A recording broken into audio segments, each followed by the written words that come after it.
Good afternoon, everyone, and welcome back to another episode of Code Man Movies. It's been a hot minute once again. I apologize. There's been a lot going on.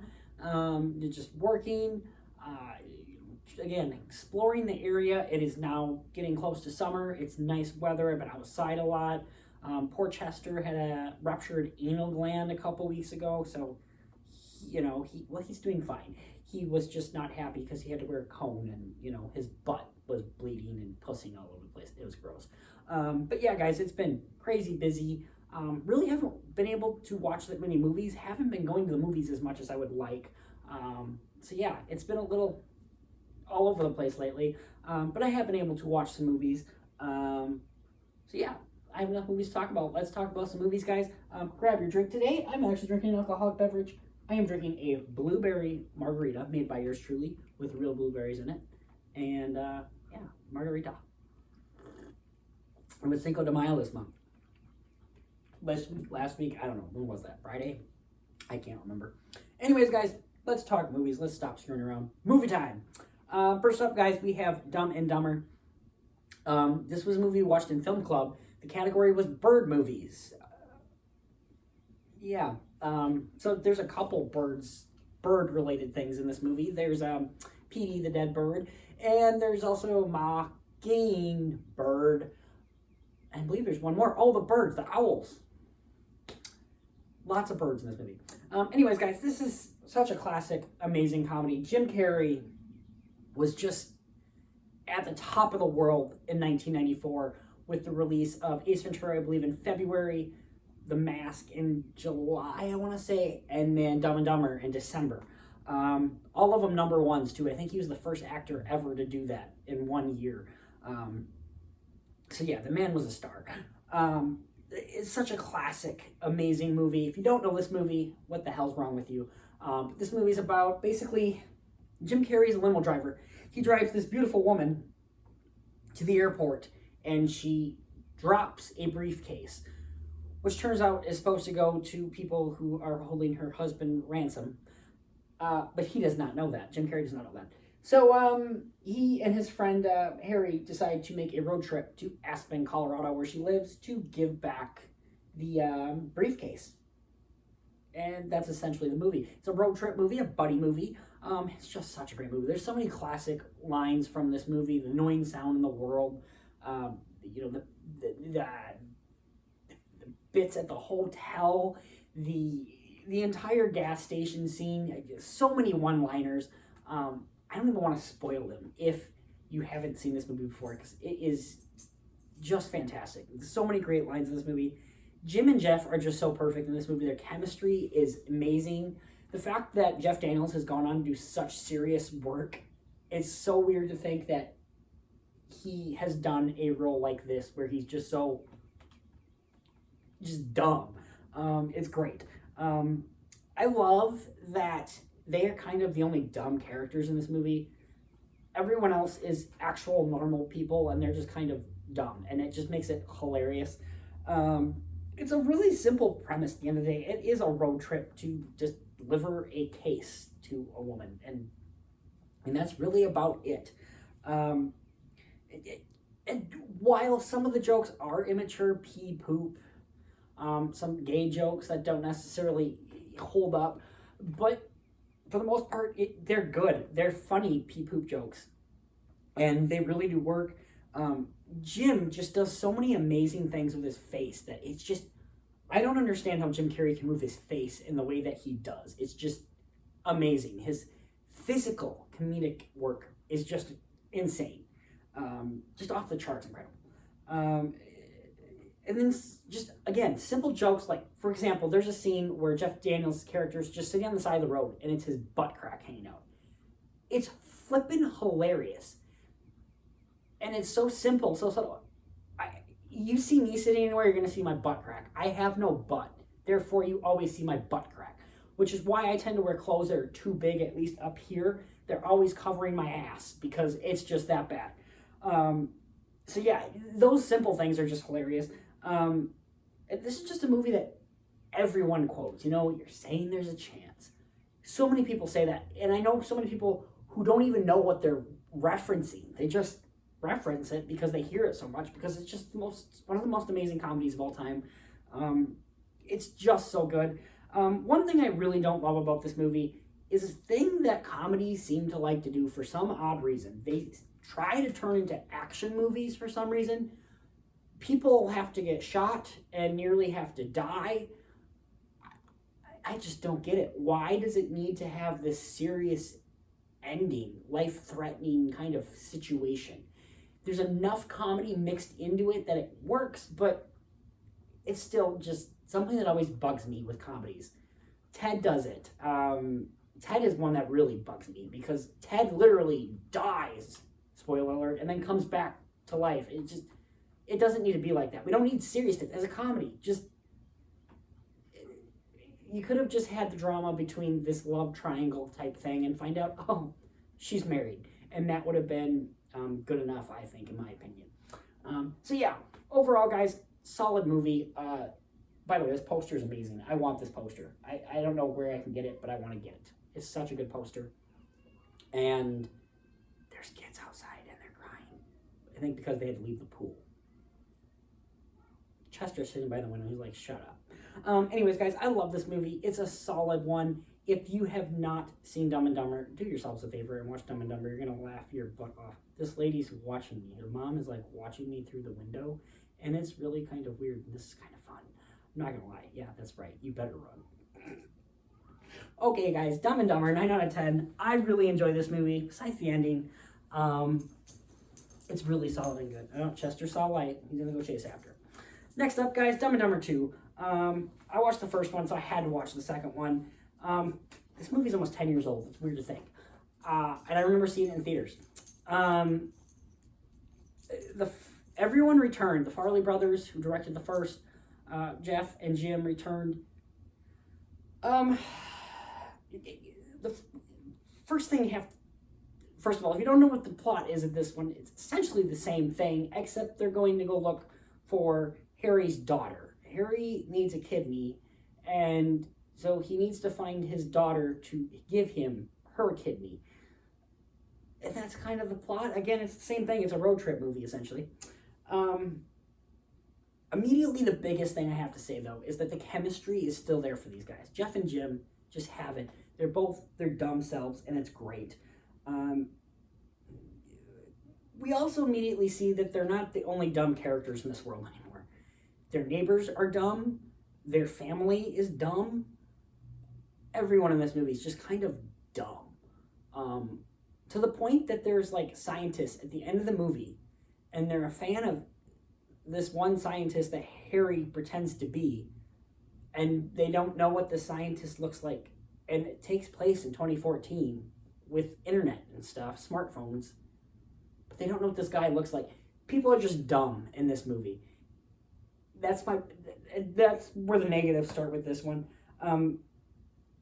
It just doesn't work when everyone is dumb. It doesn't make sense. It just doesn't work that way. The humor's not quite as strong as this in this one. There's still some great funny moments in this movie. Definitely parts that I really enjoy. I still laugh at. Lots more poop and pee and poop jokes, big time. Specifically something where they're sticking their fingers up their butts to make their beers smell weird. So there's definitely more of that, and it doesn't quite hit as hard as the first one does. The daughter in this movie is very dumb and very annoying and just stupid. I just cannot stand her in this movie. I don't necessarily blame the actress. I feel like it's the direction for this one did not work at all. It's trying to pay back the original, homaging the original at times, but it doesn't quite do it. The jokes just don't work in this sense. At the end of the day, this movie's just very eh. What makes it watchable, what makes me occasionally go back and watch this one, it's just their chemistry. It's just so great seeing these guys on screen together and still doing funny bits. There's some moments that are definitely funny and are adorable, and I don't know. I still like to watch it. It's not as good as the first by any means. Chester's chasing the light for my iPad.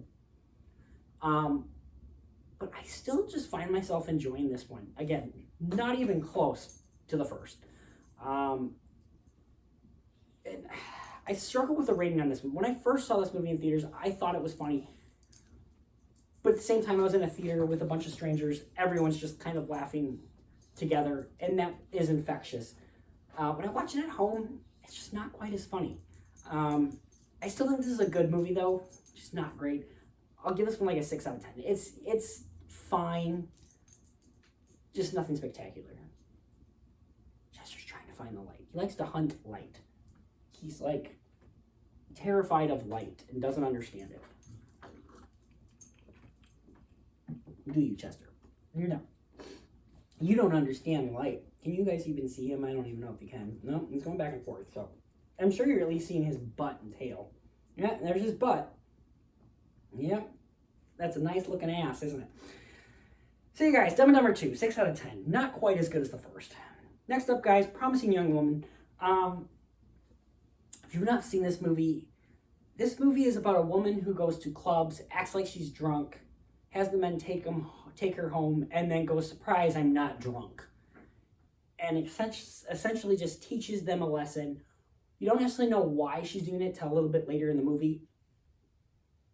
But, yeah, that's kind of the movie is. More things go from there. This is a movie that came out in 2020 during the pandemic. Like, right as movie theaters were opening, this movie was brought out. And I remember seeing it and thinking, it's good. I have a lot of issues with it.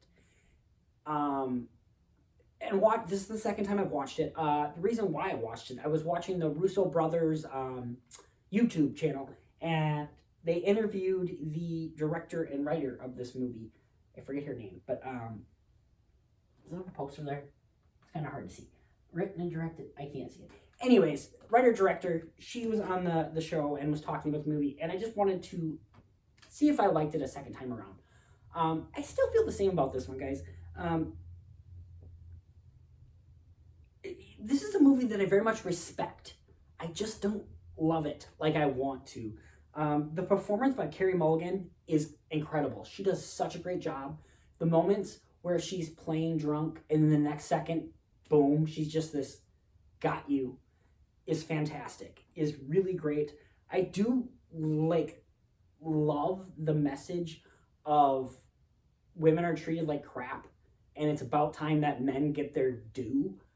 At the same time, I think the movie is pounding that message just a bit too much, to the point where just all men in this movie are garbage. There's a point where one character, he seems like this great guy, but then all of a sudden he has to be this bad guy. And it just, can't one guy in the movie be a good person? It takes me out of it. I get kind of where they're going with how, like, women in movies all the time are just objects. In this movie, men are just dicks. I get what we're going for, and it is a kind of like revenge on men kind of a movie kind of thing. I just think it does it a little too much. I think it could have been a little bit more subtle or something. I don't know how it would have made me like it more. It bugs me a little bit for some reason. And maybe it's because I'm a man. I'll completely admit that this could be the fact that I'm a man, and women have been feeling this way their entire life while watching movies because they feel like they're objects. Completely understand that. I'll totally admit that. But it's something that does bug me when I watch the movie. Even there's a lawyer played by Alfred Molina. And at the end of the day, he's a good guy, but he's still treated like crap because he defended men. But that's his job. So he's being treated like crap because he did his job? That's stupid. So, I get it in a sense, but, he's a lawyer. Lawyers have to defend people. I don't know. There's things about it that bugs me. What else? I already talked about that. And the ending of this movie.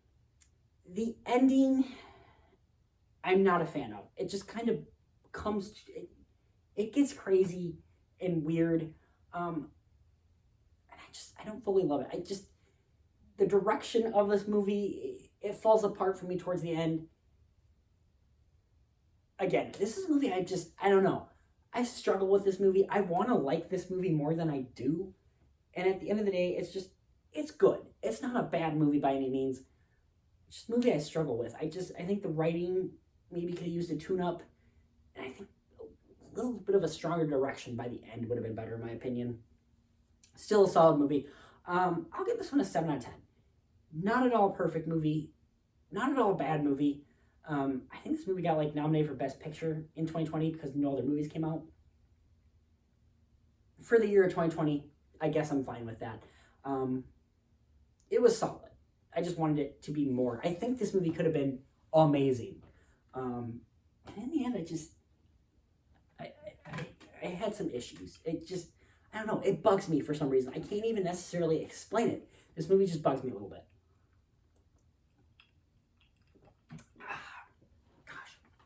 Margaritas are fantastic, are they not? Next up, guys, Beau is Afraid. I talked about Ari Aster on the last episode. Watched Hereditary and Midsommar. And he's a director that I really respect. And I really enjoyed his last two movies. Hereditary, not as much as Midsommar. I thought Midsommar was fantastic. Hereditary is just good. This is his first movie that's not good, in my opinion. This movie's okay.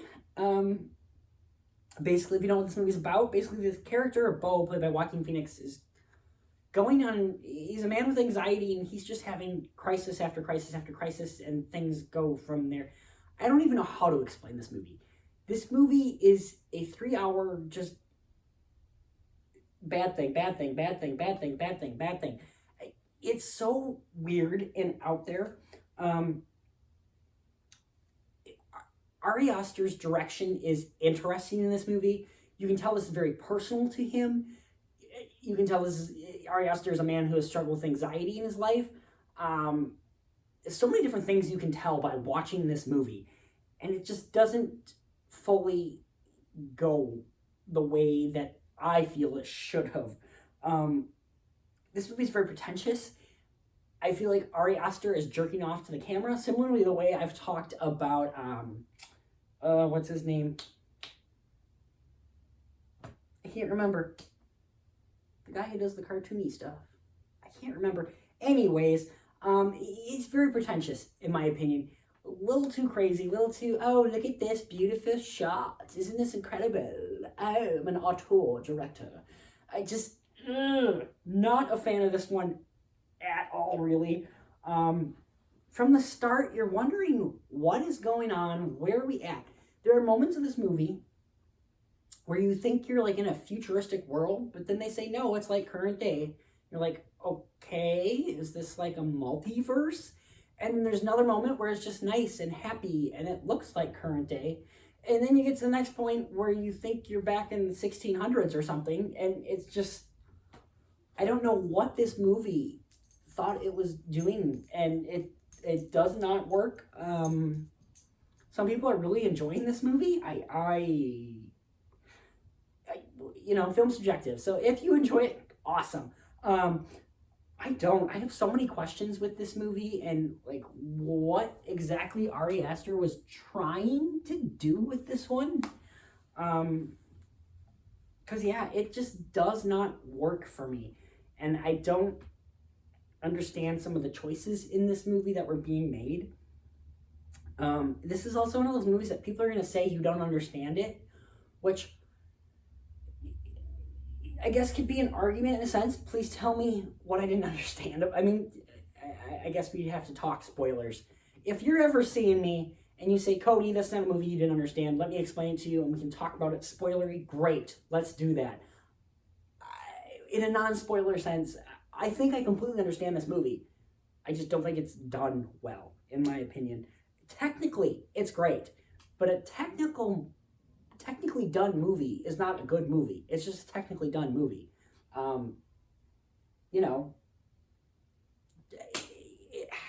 don't know. I don't know how to really talk about this one without spoiling it, but this movie's all over the place for me. It's very messy, in my opinion.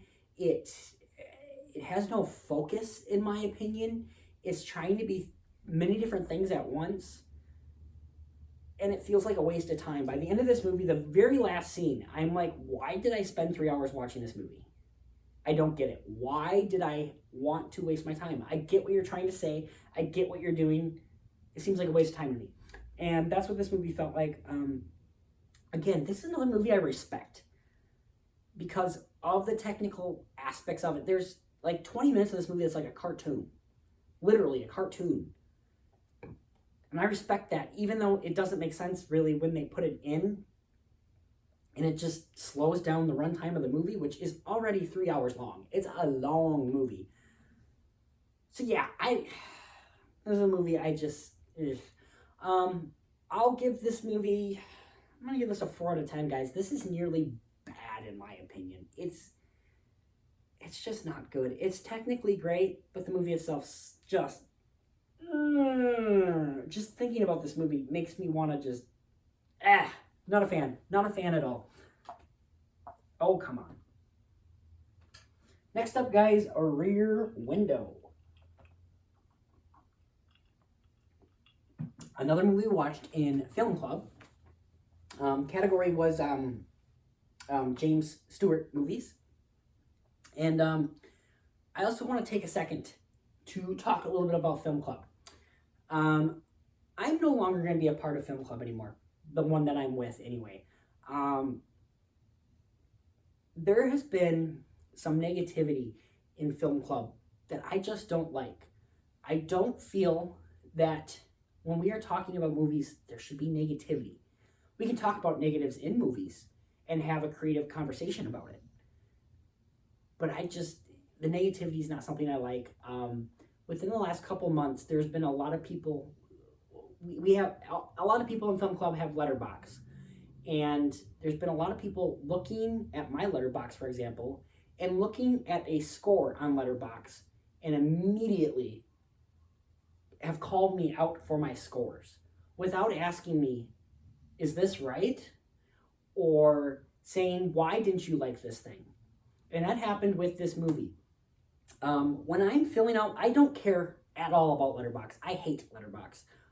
I rate my movies on IMDb, and that's where I keep my personal ratings. And film is subjective. You can watch a movie as a child and hate it, grow up and enjoy it, and change your rating. But like I said, with Letterboxd, I don't enjoy Letterboxd. I did it because people wanted me to do it. People wanted to see my scores. And so the only time I really did it was when I was bored at home, usually drinking, which is, I'm pretty dang sure when I rated this movie, because I gave this movie a 3 out of 5 stars, which in actuality would be the grade I would probably give the remake with Christopher Reeves. And someone went on the film group and said, Cody hated this movie. Hates everything. Which is not true. I don't hate everything. If you've been watching any of my review, I've talked about a few movies today that I completely enjoy. And I gave Dumb and Dumber, I gave a 9 out of 10 to. Nearly perfect review. The other thing that very much bugs me is that on Rotten Tomatoes, a 3 out of 5 is a positive review. That's a thumbs up. So when someone says you don't like this movie, when I gave it a thumbs up, I have issues with that. And again, if you come to me and said, Cody, you only gave this a 3 out of 5, what issues did you have with it? Totally cool with that. I'm totally cool if you make a conversation out of it and we can talk about it. And maybe you can even change my mind. You can make me realize that that's silly that I gave that score that. That's also why I hate scores. I do put scores on here because in the future, if I ever look back at one of these videos, if you look back at these videos and you see a movie that I've watched a few times and my rating has changed over time. I talked about Dumb and Dumber 2. When I first saw it in the theaters, I gave it like a 7 out of 10. It's gone down to a 6 out of 10. Your opinion can change. And the fact that people call me out for that is something I'm not okay with. You can totally talk to me about it and be, hey, why do you feel this way? You can say, hey, I agree with you. I disagree with you. That's great. But to just full out call people out for a rating that they did of something and not discuss it, something I'm not okay with. And I specifically talked about in Film Club how I think I accidentally mixed up the rating of this movie with the original. Because I've seen the original the remake. I've seen the remake, I've seen the original. The remake was not rated. This one was. I think what happened is I never got around to rating this one, but I had seen the remake while first on Letterboxd, and I rated that one instead while drinking or something like that. I don't remember rating this movie at all. This movie is a great movie that I will give you the rating for towards the end after talking about it. It is not at all a 3 out of 5 that I would put it. And the fact that someone's like, Cody hates everything, I'm not okay with that. So there's also people on Letterboxd. For example, there's this group meetup that they want to do for film club. They want to do it in October. I have a vacation coming up this summer that I haven't even fully finished planning. And the one person who is really trying to get this together is fully asking me everything about this meetup. And I'm like, girl, I haven't even planned my one this summer. I understand you want to get ahead of the game, but I'm not even sure I can make this. And she's like, well, I need to know if you're going to make it. I'm like, then I'm going to say no. And there's been other times where, again, another person's been like, so you didn't like this movie? I'm like, no, it wasn't for me. I'm sorry. And people have gotten upset at me because I don't like a movie that they like. And I'm just done with this. I don't like that. If you disagree with me, great, let's talk. I don't mind discussing why I don't like a movie and why you do like a movie. I don't mind a passionate conversation about it. I've had many passionate conversations about Forrest Gump with people, or the Marvel movies, many different things. And if you don't like a movie, that's great. Film is subjective. There's no reason. Chester, why are you growling? No reason for that. Hey. See, Chester's angry too. But yeah, guys, at the end of the day, I have no issues with you liking a movie, disliking a movie. I have no issue. Chester. Hey. No. He's cleaning up the garbage. He's cleaning up the garbage. You leave him alone. Not your property. Oh, and there's that dog that we hate. Yeah, I know. We don't like that dog, do we? I don't like that. There's a neighbor, guys. I kid you not. I'm just going on rants today, guys. There is a neighbor. There's a dog park in my apartment community. And if there was not 2 buildings in the way, I could see the dog park from my window. A neighbor who lives above me, I believe, or over here. I don't know. He drives his dog, which is bigger than Chester. He's a big dog, like a husky.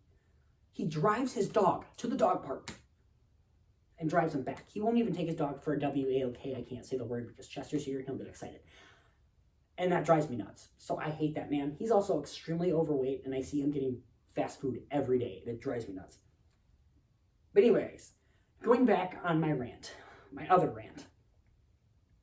Let's have creative discussions, not just accuse people and get mad at people for a number. I know movie reviewers that I watch, they don't give numbers anymore. They just go, I like this movie. I didn't like this movie. And I respect that, and it's something I've considered doing for here. Because we need to discuss movies, not just go, oh, you gave this a 2 out of 10? You're an idiot. Why? Why can't we go, you gave this a 2 out of 10? What did you like about it? That's crazy to me. I love this movie. That's the way we should be talking about movies. And that is not what has been happening in Film Club. So this is the last movie I ever talk about when it comes to Film Club. Maybe in the future I'll go back on. I don't know. But yeah, guys, just little rant for you, as I sometimes do. But let's talk about Rear Window. As I said, guys, I think this movie is incredible. Alfred Hitchcock movie, and such a fantastic Alfred Hitchcock movie that I absolutely love. If you have not seen this movie, the plot essentially is a man has broken his leg, shattered his leg, something like that. He's got a bad leg, basically, and he's bored. This is 1954 when this movie is made. long time ago, TVs aren't necessarily a thing, so he has nothing to do but look out and spy on his neighbors. The production design in this movie is incredible. You see all the neighbors' apartments into their windows, and this was all built, and it kind of shows, but it looks cool. It does not look bad at all. It looks so cool, and it's incredible that this is all one big built set. It's just so cool that they essentially made an entire apartment complex kind of thing for a movie. That's just so cool to me. The cinematography in this movie is fantastic by Robert Burks. I remembered someone's name, yay. The tension in this movie is great. Kind of a I guess it's still kind of part of the plot. This man's looking out over his neighbors, sees things that make him suspicious. That maybe that a murder has gone on of some kind. And so there is tension in this movie. There's a mystery of, is this man just been not sleeping because of his leg, that he's going crazy? Or is he right? Did his neighbor do something that shouldn't have been done? So there's a lot of wonderful tension in this movie. And you're just constantly, you're with the mystery. And there are moments where you're like, is this guy crazy? Are we crazy for thinking that maybe he's right? Or does this make sense? It's just such a great movie. Technically, the tension, again, just the production design alone of this movie is so incredible. And the performances all around, absolutely great. Even from like a neighbor that's only in the movie for like 5 minutes. Just fantastic work all the way around. Hitchcock was someone that was controversial. There a lot of things were said. I think I talked in my last episode or a couple episodes ago about the book Psycho that was written by Janet Leigh and talking about her experience making Psycho. She never had any issues with him. She said no one that she knew ever had any issues with him.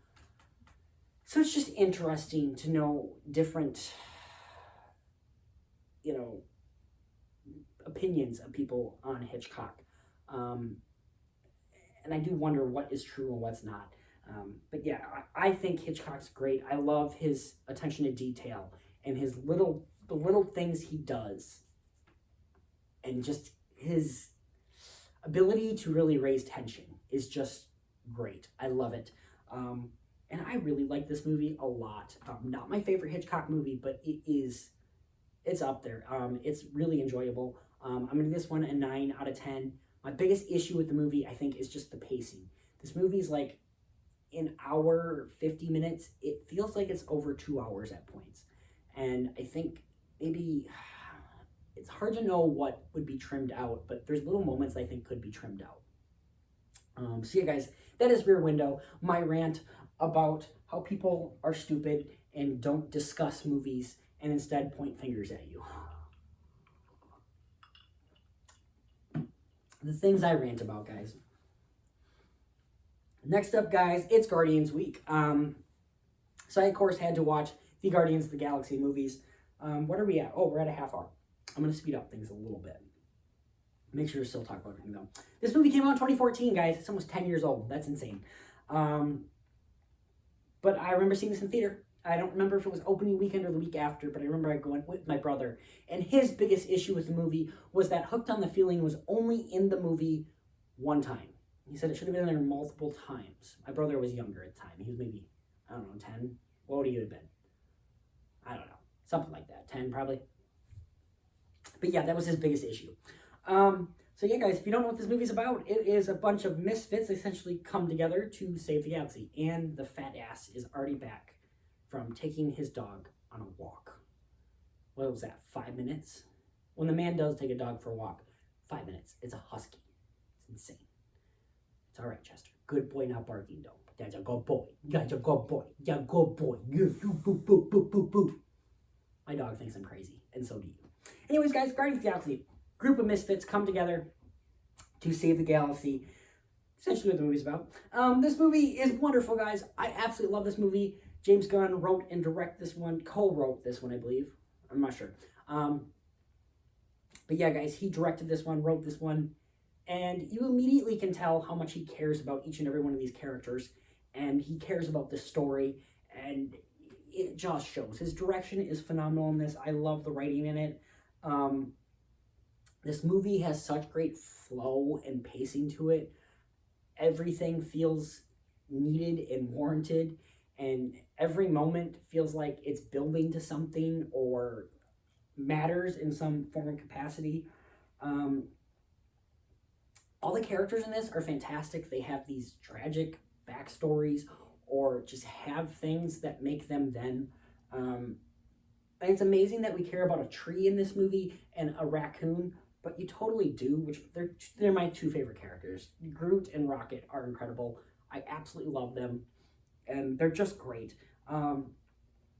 This movie also has quite a bit of great, awesome humor that I love. Everything with the I am Groot thing is great. Drax not understanding things because that's his species, I guess. That sounds weird to say, but that kind of thing. Nebula just being the way she is and such like that. All just great humor. Ronan in this movie is a very mediocre villain. He's just kind of mad. He's been the bitch of Thanos, essentially, and now he's pissed. That's kind of his motive. He's not the worst villain ever, though, but, he's just not the greatest either. And there's a lot of setting up for Infinity War in this one, would be my other big issue with this as well. Ronan and just how much they need to set up for Infinity War, it feels like not the greatest. But this world is just set up so beautifully. All the characters are set up so beautifully. And it's just great. It goes to show that you can have a movie with 5 main characters. And as long as you do it right, the writing's right, the chemistry's right, it can be something that you really enjoy and love. And it can be done right. Chester's now snoring. I do find it unfortunate that John Riley, Glenn Close haven't been able to return. They were supposedly killed off in Infinity War, which not my favorite. But it is what it is. But that is unfortunate. But yeah, at the end of the day, guys, this is a great movie. I have so muit's fun with this one. So enjoyable, such great characters, and this is one of my favorite Marvel movies. I really do enjoy it. It's just fun, and it's lighthearted while also still having those moments that do make you want to cry. There's still a lot of heart to it, and I love it. So yeah, guys, I really enjoy this one. Everyone enjoys this one, I feel like. There's not a lot of people that don't like this movie. Even people that don't like Marvel movies seem to enjoy this one. So yeah, guys, great movie. If you haven't checked it out, you should. 8 out of 10 for me. I love this one quite a bit. I need another drink of margarita.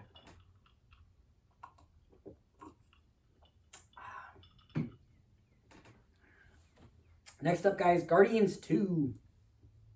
Guardians are back to save the galaxy, essentially, again, which is not really a plot of this movie. It's more of Peter has found his dad, and he's bonding with his dad, kind of. And then other things happen, of course. So yeah, sequel to the Guardians of the Galaxy. I think this movie takes place 5 or 6 months after the first one, even though it came out 3 years after the first one. So yeah, I remember seeing this back in 2017, about a week early, I think. I was working at AMC at the time and got to see it a week early. And I remember coming out of it going, I don't love that one as much as the first. Watching this again, I still don't love this as much as the first, and it's just not my favorite Marvel movie.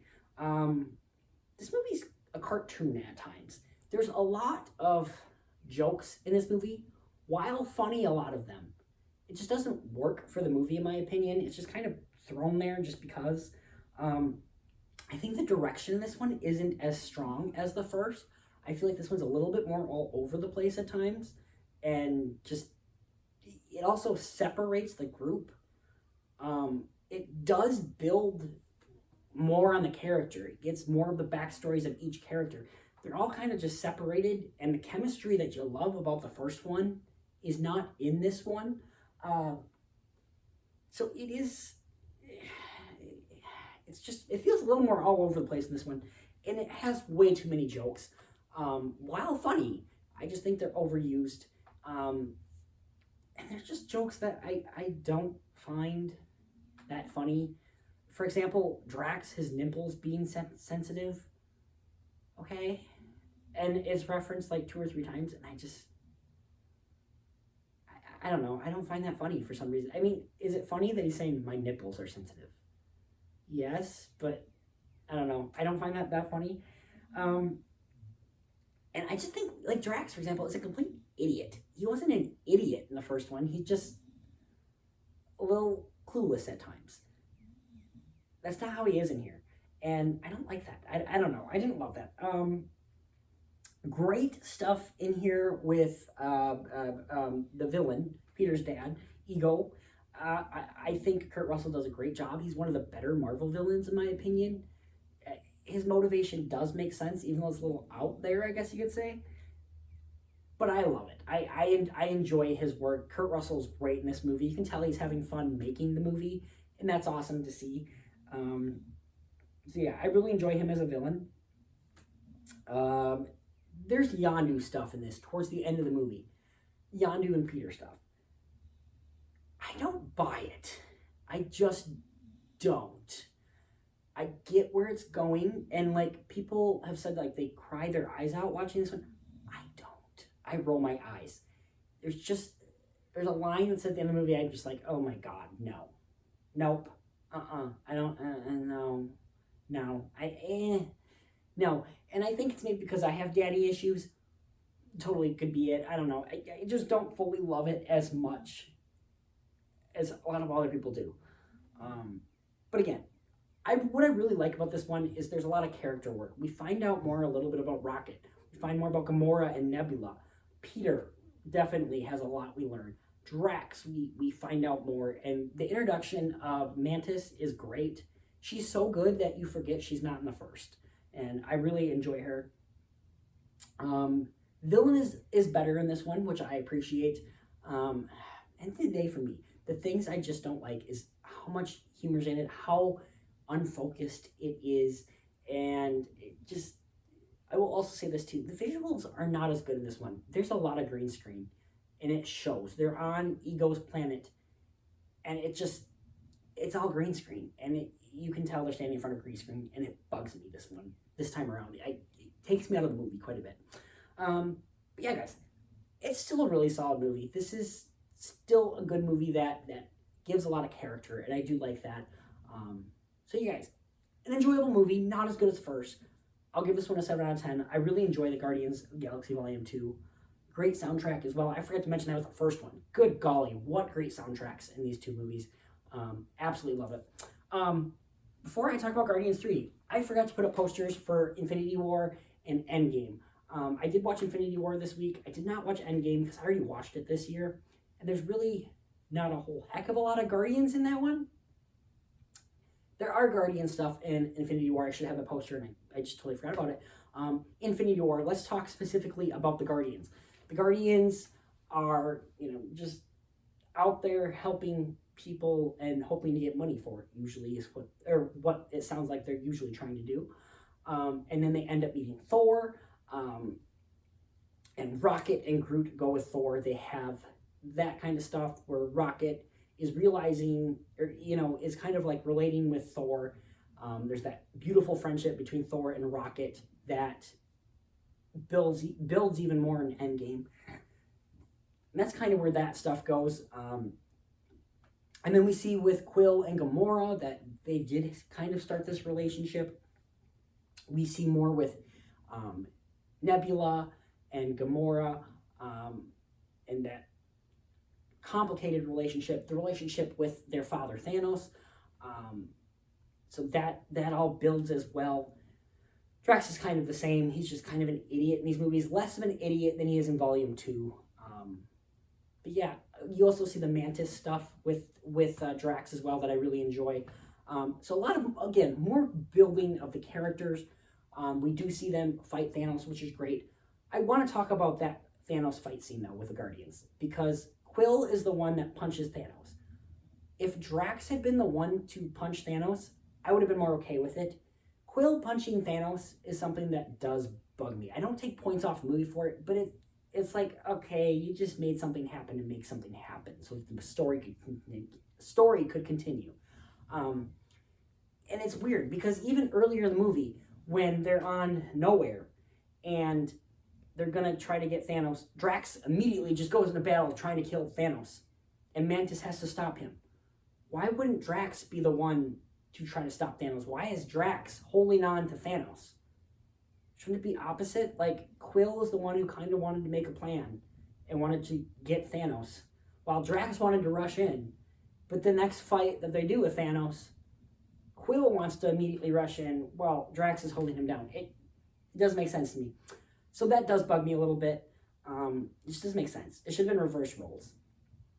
But I get it. I do get it. Quill was like in love with Gamora, and it's a complicated relationship. So I do get that. So yeah, and then going into Endgame, guys, Rocket's the only one that doesn't get dusted. Rocket has, again, a lot more that he does. He is one of the people that bring back all these people. So he's a big guy, and he helps to like get Thor on the path of getting better, being better. That's really all about you need to talk about with Endgame, because Rocket's the only one in it. Rocket has a very pivotal role. Rocket should really feel like an amazing being, amazing raccoon thing that he is. Rocket should feel good about himself, which we find out he doesn't into Volume 3. And then they're also in Love and Thunder for a brief moment, but nothing really developed. They fought with Thor for a while. They helped him get back to where he needed to be. That's about it. So yeah, guys, moving on to Guardians of the Galaxy Volume 3. If you haven't seen the trailers, there's a lot of Rocket stuff in here. Rocket is the main person in this movie. And there's a lot of flashback in this movie. I would say 20 minutes to 30 minutes of flashback. And it is throughout the movie. And while I enjoyed the flashback, they are hard to watch. There's definitely things that are just tough to watch. The origin of Rocket is definitely dark, which makes sense with his character. It works. I think there's too much of it. Or it's weird. There's like a scene, for example, where Quill and Groot are about to go see the main bad guy in this movie. I forget his name. The High Inquisitor? That sounds about right. High Inquisitor or something like that. And they're about to talk to him, and then flashback. And I get what it's going for, but it feels very random. Like, there's about to be this intense scene with the villain, and we're going to go to flashback. I feel like if this movie, the opening 15 minutes had maybe been this flashback, or if it had been towards the middle of the movie or something, it would have been better. For me, the flashback is just too much. It goes just too much throughout the movie. And I think it should have just been done at one point. I did not love the flashbacks in this movie. All the characters, once again, are great. The chemistry between everyone is great. I also forgot to talk about the Christmas special. I did not rewatch the Christmas special. The only thing that really showed us, though, was that Peter has been struggling with not having Gamora in his life. They're now in Nowhere. That's really all the Christmas special has as far as there. Oh, and Peter and Mantis are siblings. That was the other thing. I didn't rewatch it because I don't have Disney Plus, and I'm not going to buy Disney Plus for a month to watch the Christmas special. Something I've already watched. But anyways, guys, again, I'm going on rants today. I apologize. So yeah, the flashbacks are just too much for me in this movie, and they're in such weird spots. I don't understand why it's in here so much. I think with these flashbacks, well, it ruins the pacing. There was moments where I was checking my watch. I'm like, how much longer of this movie is there? So that's never a good sign. The villain. He is the best Guardians villain for sure. He's one of the best Marvel villains, in my opinion, for sure. He is definitely creepy. He has his moments. You understand his motive. I will say this, though. He screams a lot. He has temper tantrums. there was a couple times around the movie, I'm like, you are seriously having a temper tantrum right now. You are like a man and you're having a temper tantrum. Like, you're beating your fist, having a temper tantrum. Grow up. Like, a lot of that, he turns into a little teenager, and that did bug me at moments. So he's still a great villain. Just moments where I was bugged by him being a little teenager having temper tantrums. Again, like I said, all the chemistry is there. It's great. The heart in this movie is great.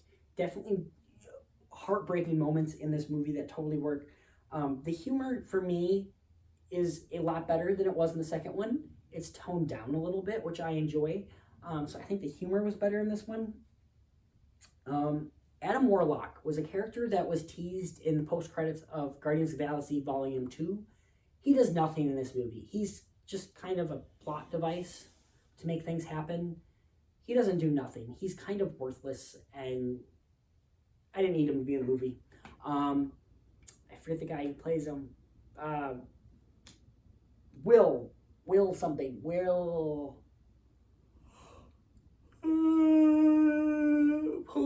Pollock? I can't remember his name. Will Poulter. I remembered it. Will Poulter does great as Adam Warlock. He just has nothing to do. He's just there to be there at times. So yeah, I wish he was more, especially with how they teased him in the Guardians of the Galaxy Volume 2 end credit scene. And the fact he had to wait like 7 years for him to show up. Kind of disappointing. At the end of the day, there's a lot of things I would like to talk about in spoilers. I want to go see this movie again and then do a spoiler video. There's just a lot of things that bug me about this movie. And I just wanted it to be better than what it was. Again, not a bad movie. None of these Guardians movies have been bad. I really love these movies. It's just not quite as great as I want it to be. People have been saying this is the best movie since Endgame. I disagree. Spider-Man No Way Home is such a better movie in my opinion. Again, that's me. I just found this movie very predictable at times too. Like, there's just so many different things. I'm like, because they've said this joke 6 different times, he's going to say that. And that person's going to do that. And I was right. And it happened multiple times. When you do something 100 times over, it just gets repetitive. And you're like, okay, so that's going to happen because you set it up there before. And that happened quite a bit in this movie. So yeah, this movie just doesn't fully work for me. I go back and forth on whether I think that this is better than Volume 2. It's got the same grade for me. I'm going to give this one a 7 out of 10. I really do enjoy it. I don't know if it's better than the second, though. It might be the worst for me. I don't know. I think I need to go back and rewatch it again. Now that I know everything that's going to happen, and see how I like this one. Because I don't necessarily love it, but I also don't hate it. It's still a really good movie, like I said. It just, as far as the Guardians rankings, I don't know. I think at the end of the day, it's going to be 1, 3, 2. But I don't know for sure. I need to go back and rewatch it. We'll talk about it in spoilers when I do that eventually. Last movie we're going to talk about today, guys, and I know we're probably getting very long at this point. We're over 45 minutes, aren't we? Yeah, we're almost at an hour. Last one, I promise. We're going to talk about Evil Dead Rises, guys, the new movie in the Evil Dead franchise. I talked about Evil Dead 2013 last year, I believe. It was a movie I enjoyed. Didn't think it was anything spectacular. I might like this better than Evil Dead 2013.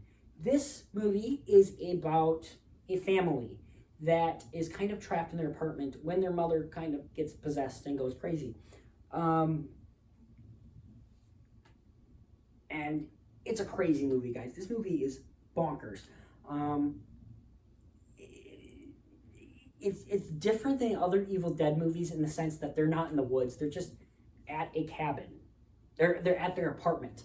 And it feels scarier because it's your home. When your home isn't safe, that immediately is scarier. And I liked that. I've never been the biggest fan of this franchise. I think I've seen every single one of the movies. I don't remember everything that happens in them necessarily. But I enjoy them. They're fun when I watch them. They're just forgettable for me, kind of. But I am a fan of these movies. This one is definitely scary. It definitely has bodily horror moments that are freaky and insane. Something with like a cheese grater, for example, is just, I never want to use a cheese grater ever again because of this movie. It's also a tight hour-and-a-half movie. It goes quick. The pacing works. It's nice, tight, edited perfectly. And it is a good horror movie. I don't feel there's a lot of unnecessary jump scares. Everything feels like a good jump scare that I enjoy. Acting is great in this movie. The mother specifically does such a great job in her moments, and she does fantastic.